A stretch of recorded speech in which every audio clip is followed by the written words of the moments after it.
दोस्तों नमस्कार, स्वागत है आपका हमारे इस YouTube मंच पर। आज हम चर्चा कर रहे हैं कि आखिर कांग्रेस बनाम भारतीय जनता पार्टी के बीच 2024 के लोकसभा चुनाव में सत्ता की असली नस कहां पर दबी हुई पड़ी है, कहां पर कांग्रेस पार्टी भारतीय जनता पार्टी से लगातार मात खाती हुई दिख रही है। और जब तक वहां पर कोई बड़ा रिजल्ट 2009 और 14 की तरह, 2004 और 2009 की तरह जब तक कोई बड़ा रिजल्ट वहां पर हासिल नहीं किया जाएगा, तब तक कांग्रेस पार्टी नरेंद्र मोदी को दिल्ली की सरकार से हटाने के बारे में कोई भी सपना नहीं देख सकती। यह सबसे बड़ी हकीकत है। और इस चर्चा की शुरुआत करने के पहले मैं आपको यह स्पष्ट कर दूं कि मैं उत्तर प्रदेश, असम और गुजरात जैसे भारतीय जनता पार्टी के मजबूत मौजूदा गढ़ों की बात नहीं करने जा रहा हूं। मैं बात उन 7 राज्यों और एक केंद्र शासित प्रदेश की कर रहा हूं जहां न तो राहुल गांधी के पक्ष में इंडिया गठबंधन के कोई सहयोगी दिखेंगे, न तो वहां अरविंद केजरीवाल दिखेंगे, न अखिलेश यादव दिखेंगे, न नीतीश कुमार दिखेंगे, और न ही नरेंद्र मोदी के पक्ष में एचडी देवेगौड़ा दिखेंगे, और न ही वहां चिराग पासवान मदद करने आएंगे, और न ही नरेंद्र मोदी की मदद करने के लिए पूर्वोत्तर के कोई सहयोगी दल आएंगे। लड़ाई कमल बनाम पंजा के बीच ही होनी है। और इन राज्यों में कुल जमा 7 राज्य और एक केंद्र शासित प्रदेश यानी 8 राज्य, कुल जमा 111 लोकसभा सीटें इन राज्यों में है। 111 लोकसभा सीटों में यदि पिछली बार के चुनावी नतीजों पर गौर करें तो कांग्रेस के जिम्मे सिर्फ 3 सीटें और बीजेपी के जिम्मे 108 सीटें हैं। तो इससे आप अंदाजा लगा सकते हैं कि कितना एक तरफा मामला। 111 में 2019 का लोकसभा चुनाव यह कहता है कि 111 सीटों में 108 बीजेपी और 3 सीटें कांग्रेस की। कमोबेश इसी तरह का नतीजा 2014 का भी था। थोड़ा सा का अंतर था, एक क्षेत्रीय पार्टी वहां 2 सीट जीत कर ले गई थी हरियाणा में। और 2004 और 9 की बात करें, जब अटल बिहारी वाजपेयी की भारतीय जनता पार्टी को कांग्रेस पार्टी ने सत्ता से बाहर किया था, भाजपा को 2004 में 138 लोकसभा सीटों पर जब रोका गया था, तो इन 111 सीटों में भारतीय जनता पार्टी को 75 सीटें मिली थी, कांग्रेस पार्टी को 35 सीटें मिली थी। और 2009 की बात यदि हम करें तो 2009 में भारतीय जनता पार्टी को 48 सीटें मिली और कांग्रेस पार्टी को 60 सीटें मिली थी। तो कहां 35 सीट और कहां 60 सीट 2004 और 9 में कांग्रेस पार्टी ने इन इलाकों में हासिल की, और कहां सीधे सीधे 3-4 सीटों पर सिमटने की नौबत है। तो इससे आप स्वतः अंदाजा लगा सकते हैं कि सिंगल डिजिट में यदि सीटें आ रही हैं इतने बड़े ब्लॉक में, तो आप कह सकते हैं कि मौजूदा दौर में भारतीय जनता पार्टी की असली ताकत यहीं पर है। और यह ताकत सिर्फ और सिर्फ कांग्रेस पार्टी की सांगठनिक कमजोरी, वोट कैचिंग एबिलिटी के कमजोर पड़ने, नेतृत्व के करिश्मा के फेल होने, और उस करिश्मा के फेल होने के दौर में कांग्रेस पार्टी के द्वारा अपनी रणनीतियों को सही ढंग से अंजाम तक ना पहुंचा पाने की वजह से हुई। लेकिन वो साल दूसरा था, ये साल दूसरा है। 2004 और 9 का साल दूसरा था, 2014 और 2019 का साल भी दूसरा था, और 2024 का साल भी दूसरा है। 2024 में गांधी परिवार का कोई व्यक्ति कांग्रेस पार्टी के शीर्ष पर काबिज नहीं है। राहुल गांधी कांग्रेस पार्टी के सबसे बड़े पोस्टर बॉय जरूर है, लेकिन राहुल गांधी ये तय है, लगभग तय है कि कांग्रेस की तरफ से प्रधानमंत्री का पद संभालने के लिए दूर दूर तक इस बार इच्छुक नहीं है।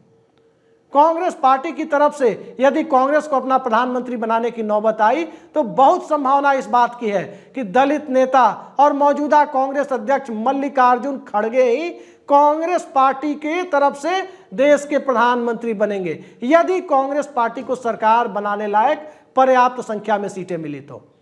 लेकिन सवाल यही है कि वो पर्याप्त संख्या कितनी होती है, सरकार बनाने के लिए कितनी होती है, और सहयोगी दलों की पर्याप्त संख्या कितनी होगी।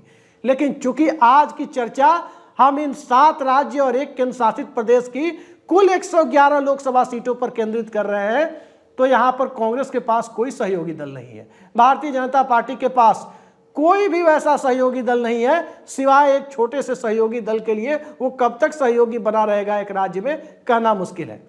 आइए राज्य दर राज्य हम आपके साथ चर्चा करते हैं कि क्यों और कैसे इसे भारतीय जनता पार्टी ने अपने मजबूत किले में तब्दील किया और अब कैसे यह किला दरक रहा है।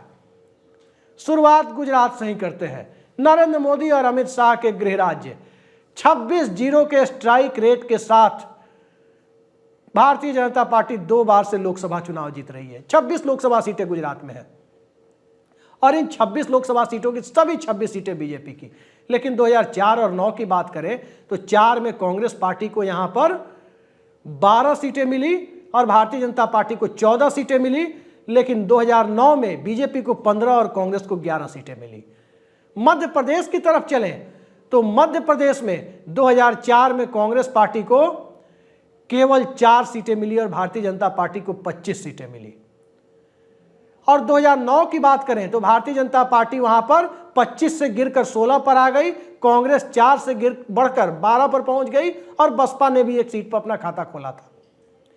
ठीक इसी तरह से छत्तीसगढ़ की बात करें तो 10-10 लोकसभा सीटें कांग्रेस पार्टी वहां 10-10-10 2004, 2009 और 2014 तीनों बार 10-10 लोकसभा सीटें भारतीय जनता पार्टी ने जीती। कांग्रेस का सिर्फ एक सीट पे खाता खुल पाया। कांग्रेस की सरकार पिछली बार बनी, ज्यादा दिन नहीं हुए थे, नेतृत्व अपनी क्षमता साबित नहीं कर पाया था, तो एक से बढ़कर 2019 में कांग्रेस 2 पर पहुंच गई और भारतीय जनता पार्टी ने फिर भी पुलवामा की उस लहर के दौर में, सर्जिकल स्ट्राइक के दौर में, ब्रांड मोदित्व के दौर में 10 में से 9 सीट बचाने में कामयाब रही। राजस्थान की बात यदि करें, चौथा राज्य हम जहां बढ़ रहे हैं, राजस्थान की बात करें तो 2004 में भारतीय जनता पार्टी ने यहां 21 सीटें जीती और कांग्रेस ने 4 सीटें जीती। 2009 की बात करें तो कांग्रेस ने यहां 20 सीटें जीती, भाजपा ने 5 सीटें जीती। 2014 और 19 का खाका तो आपको मालूम ही है कि 14 और 19 में 25-0 के स्ट्राइक रेट के साथ नरेंद्र मोदी की लहर में भारतीय जनता पार्टी ने वहां जीत हासिल की है। मोदी लहर मजबूती से चली है, लेकिन इस बार मोदी लहर हो या ना हो, वसुंधरा राजे की नाराजगी जरूर है। विधानसभा में भी है, लोकसभा में भी हो सकती है और राजस्थान, मध्य प्रदेश, छत्तीसगढ़ जैसे तीनों राज्यों में जातिगत जनगणना एक बहुत बड़ा मुद्दा है। किसानों की एमएसपी गारंटी एक बहुत बड़ा मुद्दा है। ओल्ड पेंशन स्कीम छत्तीसगढ़ और राजस्थान में कांग्रेस शासित राज्य सरकारों ने सरकारी कर्मचारियों को दे दी है। मध्य प्रदेश वाले बाट जो रहे हैं वो भी इस बार मिल जाने की उम्मीद यदि कांग्रेस की सरकार आई तो पूरी है। लेकिन इन सब के बीच सवाल ये उठता है कि ओल्ड पेंशन स्कीम, महंगाई, बेरोजगारी, राजस्थान के मामले में कहें तो आर्मी में बहुत सारे लोग जाते हैं, पैरामिलिट्री में बहुत सारे लोग जाते हैं, परमानेंट जॉब, आर्मी के साथ मिलने वाली सुविधाओं, इन सब को लेकर के एक अजब सी ललक वहां के नौजवानों में दिखती है। लेकिन 4 साल की अग्निवीर स्कीम ने उन सबके अरमानों पर पानी फेरने का काम किया है और उसका असर भी आगामी लोकसभा चुनाव में दिखेगा। लिहाजा वहां भी सीटें घटनी तय है। 25-0 तो नहीं होगा, ये एकदम तय है, सरकार चाहे विधानसभा में जिसकी भी बने। मध्य प्रदेश में भी 29 में 28 सीटें तो नहीं मिलेंगी, सरकार चाहे जिसकी बने। पिछली बार 28 मिल गई थी, उसके पहले 2014 में 27 मिल गई थी, इस बार नहीं मिलेंगी।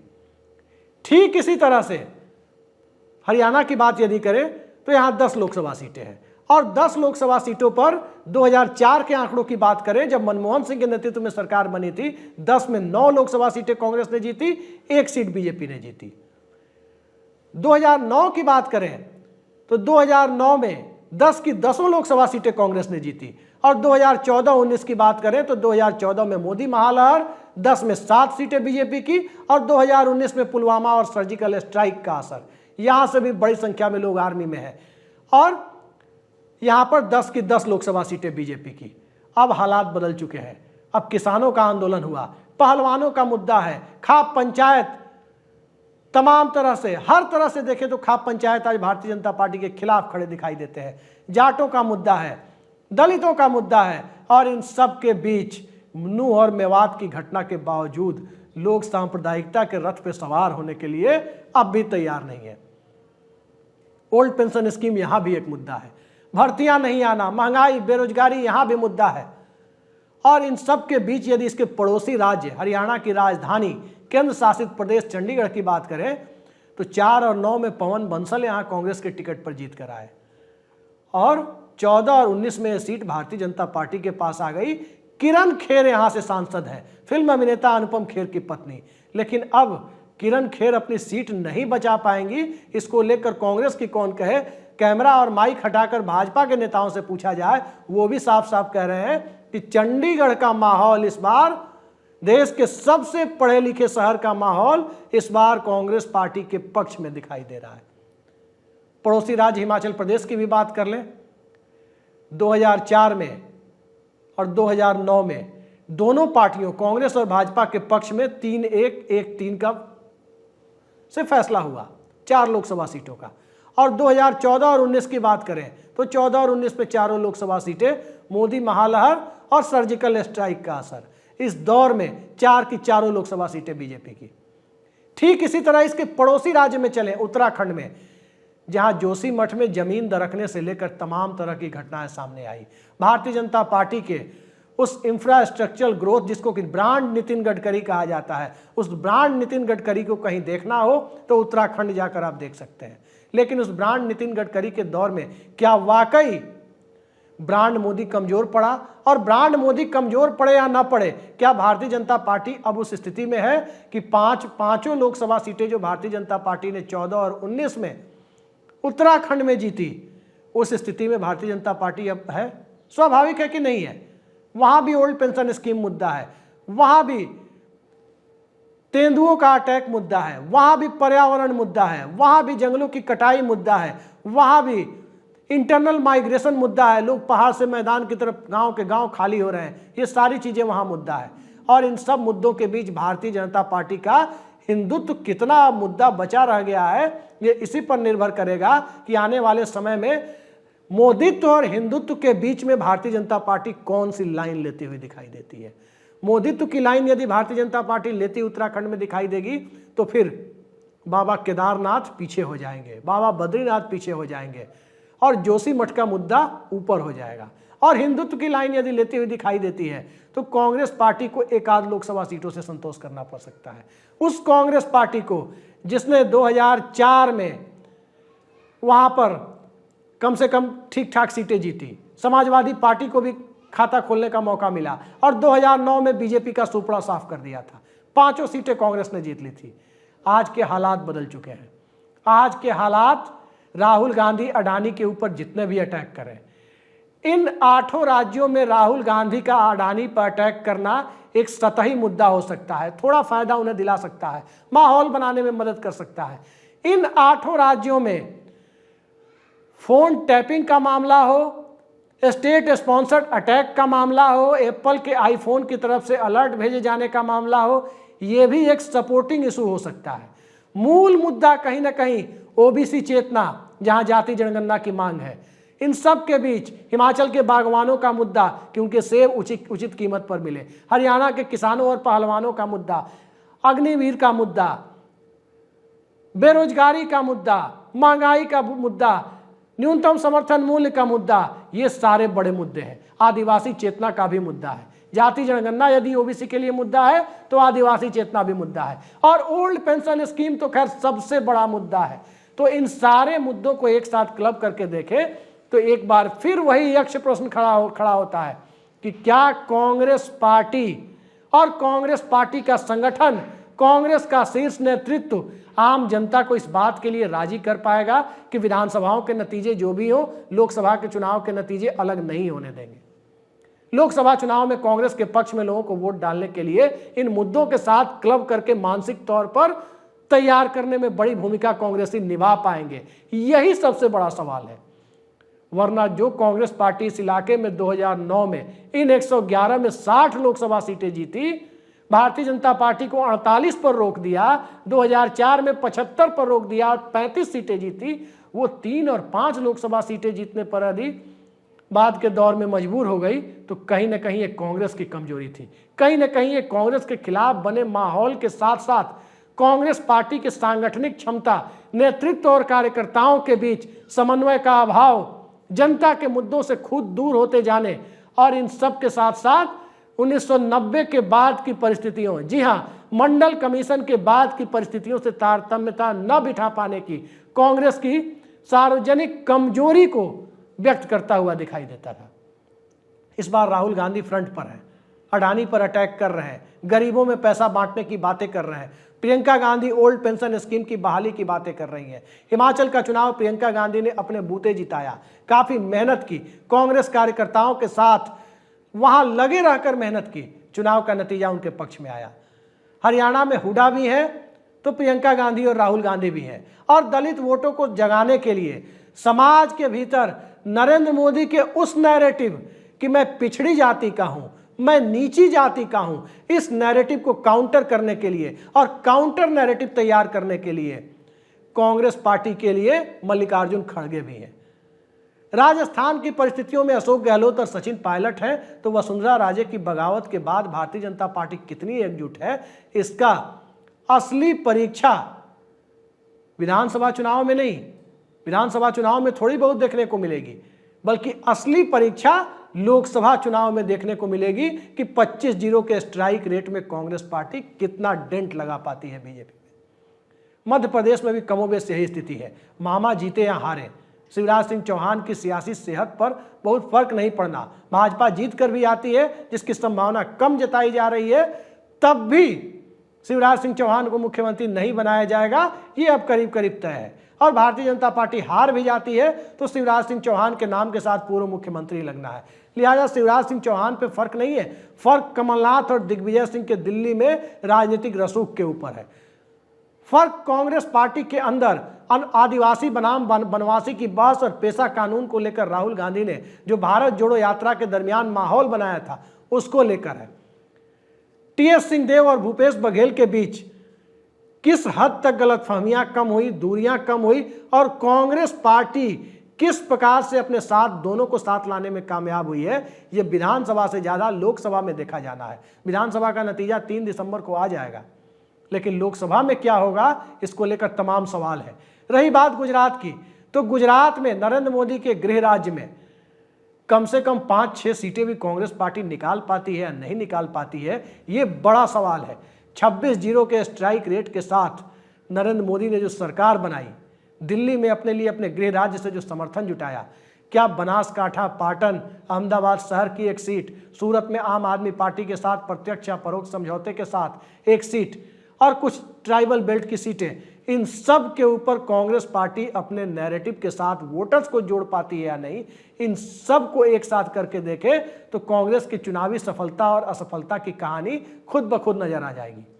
राहुल गांधी के प्रयासों, उनकी ईमानदारी पर कोई सवाल नहीं उठा सकता। राहुल गांधी के ईमानदार प्रयास जो कांग्रेस पार्टी के लिए होते दिख रहे हैं, वो संगठन के साथ कितना मिलकर काम कर रहे हैं, कांग्रेस के कार्यकर्ताओं को कितना भा रहे हैं, वोटर्स को कितना जोड़ पा रहे हैं, और इन सब के बीच जो एक अलग तरह की परिस्थितियां दिख रही है, वो परिस्थिति चुनावी हिंदुत्व की है। उस हिंदुत्व में, भारतीय जनता पार्टी के उस चुनावी हिंदुत्व में, आरएसएस के उस पूरे एजेंडे के बीच राहुल गांधी, मल्लिकार्जुन खड़गे और कांग्रेस पार्टी कितना सेंध लगा पाने में कामयाब होते हैं, वो इन्हीं 8 राज्यों से तय होगा। इन 8 राज्यों में यदि कांग्रेस ने बीजेपी को 60 पर रोक दिया तो सीधा मतलब है कि लगभग 50 सीटों का डेंट लगा दिया, और इन इलाकों में यदि 50 सीटों का डेंट लगा दिया तो तय मानिए कि 50 सीटों का डेंट बीजेपी की संभावना में लगाने के लिए तो महाराष्ट्र की महाविकास आघाड़ी, बिहार का महागठबंधन, कर्नाटक में डीके शिव कुमार और सिद्धरमैया, और इसके साथ साथ पश्चिम बंगाल में ममता बनर्जी और सीपीएम, ये तो साथ मिलकर लड़े या साथ मिलकर न लड़े, बीजेपी की चुनावी संभावनाओं को जो 80 पार सीटें बीजेपी की इन 4 राज्यों में है, उसको 20 पर लाने की संभावना तो करीब करीब पैदा कर ही दी है। तो असल लड़ाई जहां होनी है वो इन 8 राज्यों में होनी है, और यहां सीधी लड़ाई भाजपा बनाम कांग्रेस की है। 111 का नंबर, 108 बीजेपी की, और ये इस 108 के साथ कब तक बीजेपी 108 का गेम खेलती रहेगी, ये आने वाले वक्त में पता चलेगा। और कांग्रेस पार्टी बीजेपी को 50-60 पर रोकने में कामयाब होगी कि नहीं हो पाएगी, ये आने वाले 2-3 महीने के कांग्रेस के लक्षण को देख करके जरूर अंदाजा लगाया जा सकता है। फिलहाल एक बात तो जरूर कही जा सकती है कि कांग्रेस के लोगों ने यदि ठान लिया तो ये बड़ी संख्या में सीटें गिरा सकते हैं बीजेपी की। कितना गिराएंगे ये कांग्रेस का प्रयास और चुनाव के लिए बने हुए माहौल पर निर्भर करेगा। माहौल कितना बना पाएंगे इसमें इंडिया गठबंधन की भी भूमिका होगी, लेकिन सबसे बड़ी भूमिका कांग्रेस पार्टी की होगी। फिलहाल के लिए इतना ही, और यदि आपने हमारे चैनल को अब तक सब्सक्राइब नहीं किया है तो सब्सक्राइब जरूर करें। नमस्कार।